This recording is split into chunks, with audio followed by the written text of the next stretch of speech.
இது வந்து என்னுடைய வேந்தனூர் பாசர் அப்படின்ற பேராய்வுக்கு உண்டான விளக்க ஓவியம். இதெல்லாம் இருக்காது. இது எப்படி 4000 வருஷத்துக்கு முன்னாடி நம்மளுடைய கல்லணை இருந்தது, 4000 வருஷத்துக்கு முன்னாடி கல்லணை இருந்தது அப்படின்ற ஒரு ஹைப்போதெட்டிக்கலான பட் ரிசர்ச், இது கண்டுபிடிப்பு. ஓகேங்களா? இதெல்லாம் வந்து ஏஐ, சாட் ஜிபிடி இதெல்லாம் ஒரு ஆணியம் பிடுங்க முடியாது. ஏன்னா இது ஃபுல்லாக ரிசர்ச்னும்போது இது நான் என்ன விஷனில் பார்க்குறேன், அந்த 4000 வருஷத்துக்கு முன்னாடி உண்மையாக கண்டுபிடிச்சுன்றது தான் வந்து ஒரு ஓவியனாக இருந்தால், அது உண்மையான ஓவியனாக இருந்தால் தான் இதெல்லாம் கொண்டு வர முடியும். ஸோ அதை தான் இங்கே நான் பண்ணின்னு இருக்கிறேன்.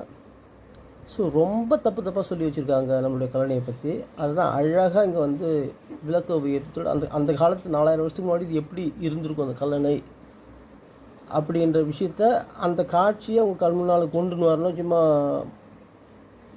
வார்த்தையால் சொற்களால் எழுதின்னு இருந்து விளக்கினா கூட கண்டிப்பாக அது புரியறதுக்கு வாய்ப்பெல்லாம் மறுக்க செய்வீங்க.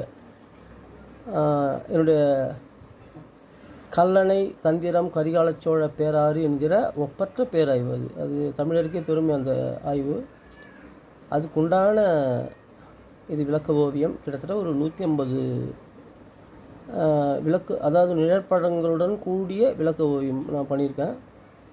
அந்த விளக்க ஓவியங்களே இப்போ எப்படி யூஸ் பண்ணாங்க இந்த ரிசர்ச்சில் அப்படின்ற ஒரு முனைவர் போட்டமே, நீங்கள் இந்த ரிசர்ச்சர் எப்படி இந்த விளக்க ஓவியங்களை கையாண்டார், மிகப்பெரிய கண்டுபிடிக்கிறதுன்றதுக்குன்னே ஒரு முனைவர் பட்டம் பண்ணலாம்.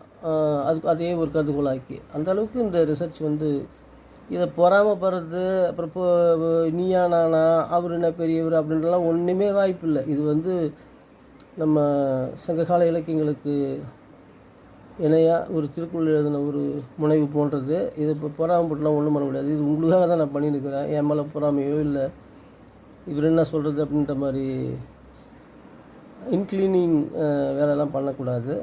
இது நம்மளுடைய தமிழ் சமுதாயம், நம்மளுடைய வரலாறு சார்ந்த மிகப்பெரிய கண்டுபிடிப்பு.